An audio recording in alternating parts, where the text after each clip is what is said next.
Hamzat Chimayev va Shon Strickland UFC 328 turnirida jang qiladigan bo'ldi. Nihoyat Hamzat Chimayevning UFC chempionlik kamarini birinchi marta himoya qilish uchun aniq sana, joy va raqib ma'lum bo'ldi. Chimayevning hozirgi rekordi MMA va UFCdagi g'alabalarni qo'shganda 21-0 ni tashkil qiladi. U hozirda 84 kg vazn toifasida chempion hisoblanadi. UFC 328 asosiy jangida esa sobiq chempion Shon Stricklanddan kamarini himoya qiladi. Turnir 9-may kuni Nyu-Jersi shtatida bo'lib o'tadi. UFC prezidenti Dana White bu jangni payshanba kuni rasman e'lon qildi.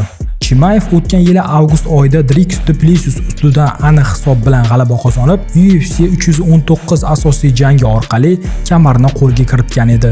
Chimayevning navbatdagi himoyasi kutilganidan biroz farq qilmoqda.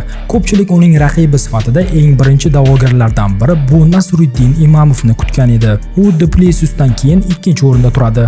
Lekin yugurganniki emas, buyurganniki deganlaridek kamarga qarshi Shon Strickland jang qiladigan bo'ldi. Lekin Shon du Plessisga yutqazib, fevral oyida Anthony Hernandesni nokaut hisobiga mag'lub etgan edi. Chimayev MMA karyerasida hali biror marta mag'lubiyat alamini tatib ko'rmagan. So'nggi yillarda u sobiq chempionlar du Plessis, Robert Whittaker va Kamaru Usmanni mag'lub etib, o'zi uchun katta rezyume yaratdi desak bo'ladi.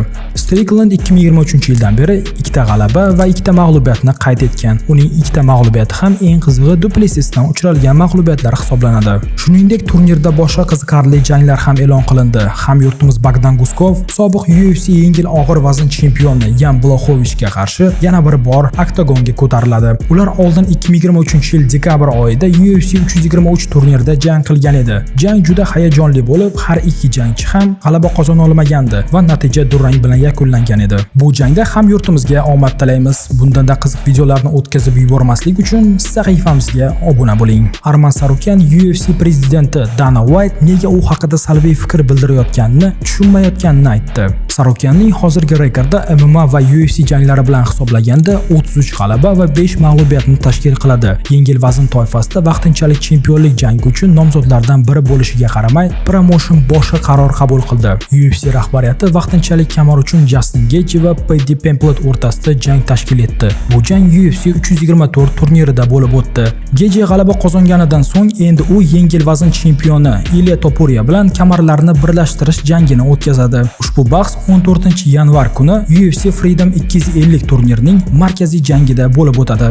Avvalroq Dana White Sarukyanning harakatlaridan norozi bo'lgan edi. U ayniqsa Sarukyanning Islam Maxachevga qarshi chempionlik jangidan UFC 311 turniriga bir kun qolganda chiqib ketganini tanqid qilgan. Shuningdek, Sarukyan Dan Hooker bilan UFC Fight Night 265 turniri oldidagi vazn o'lchash marosimida bosh bilan zarba bergani ham muhokamalarga sabab bo'lgan. Sarukyan o'sha jangda birinchi raunddayoq bo'g'ish uslubi bilan g'alaba qozongan edi. Sarukyan bu holatga fikr bildirdi. Dana nega men haqimda yomon gapirayotganini bilmayman, lekin men ularga yoki sahna ortida bo'layotgan ishlarga nisbatan hech qanday muammo ko'rmayapman. Uning aytishicha, u Dana White bilan emas, balki janglarni tashkil qiluvchi menejerlar bilan muzokaralar olib boradi.